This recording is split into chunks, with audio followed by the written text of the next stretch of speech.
Como interpretar textos no Exame Nacional de Português 12º ano? Os objetivos são preparar para interpretar eficazmente textos no Exame Nacional, relacionar textos com autores e obras estudadas e desenvolver estratégias práticas para responder com rigor. Então, o que é interpretar num Exame Nacional? Compreender é identificar o sentido explícito. Interpretar é construir sentido a partir de pistas e conhecimento prévio. Há também aqui a importância de fazer o quê? Articular texto e conhecimentos literários.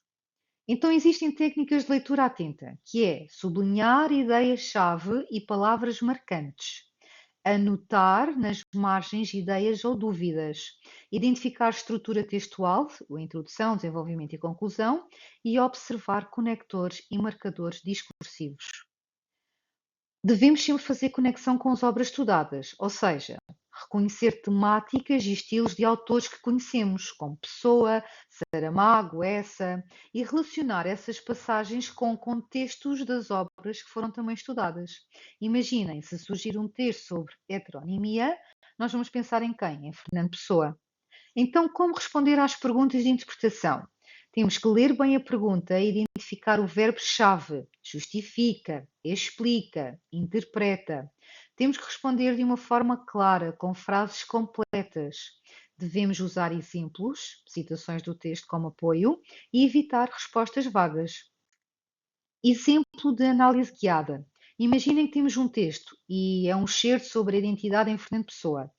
Uma pergunta: como o texto ilustra a multiplicidade do eu? Estratégia: identificar expressões que revelem a fragmentação ou a dualidade do eu e relacionar com a teoria da heteronimia.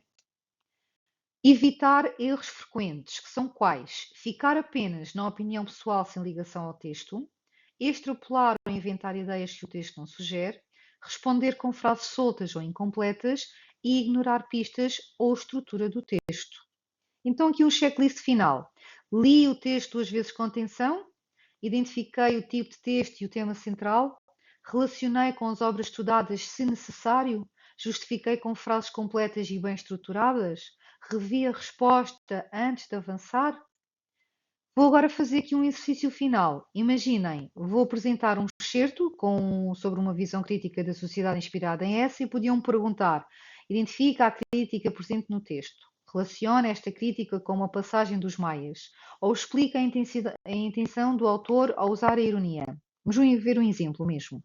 Naquela Lisboa elegante, os ministros discursavam com a eloquência de um padre em jejum, e os jornais louvavam cada inauguração de candeeiros como se tratasse da fundação de Roma.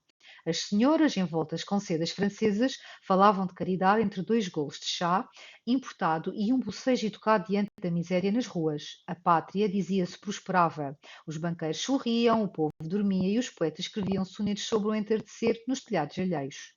Então perguntas. Identifica a crítica presente no texto. O texto critica a hipocrisia da elite lisboeta e o seu afastamento da realidade social. Isto é visível quando o narrador afirma, e vamos buscar a citação: as senhoras envoltas em sedas francesas falavam da caridade entre 2 golos de chá importado e um bocejo educado diante da miséria nas ruas. Esta citação mostra como o discurso de bondade social é apenas uma aparência, contrastando com a indiferença e a prática perante a pobreza. 2. Relaciona esta crítica com uma passagem dos Maias. Esta crítica recorda, por exemplo, o ambiente fútil das tertúlias descritas em Os Maias, como na passagem em que se critica a superficialidade dos debates políticos e literários. Falavam de política como se comentassem receitas e de livros como se fossem decorações de parede. Tal como no certo, essa ironiza a falta de substância nas elites e expondo a falsidade do civismo e da cultura dominante. 3.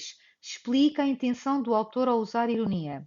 A ironia serve para revelar o ridículo de certas atitudes, como se lê em Os ministros discursavam com a eloquência de um padre em jejum. Esta comparação irónica evidencia a inutilidade e a falta de conteúdo nos discursos políticos, criticando o vazio retórico da governação. A intenção do autor é, assim, denunciar os vícios sociais de uma forma subtil, mas contundente, provocando reflexão crítica no leitor.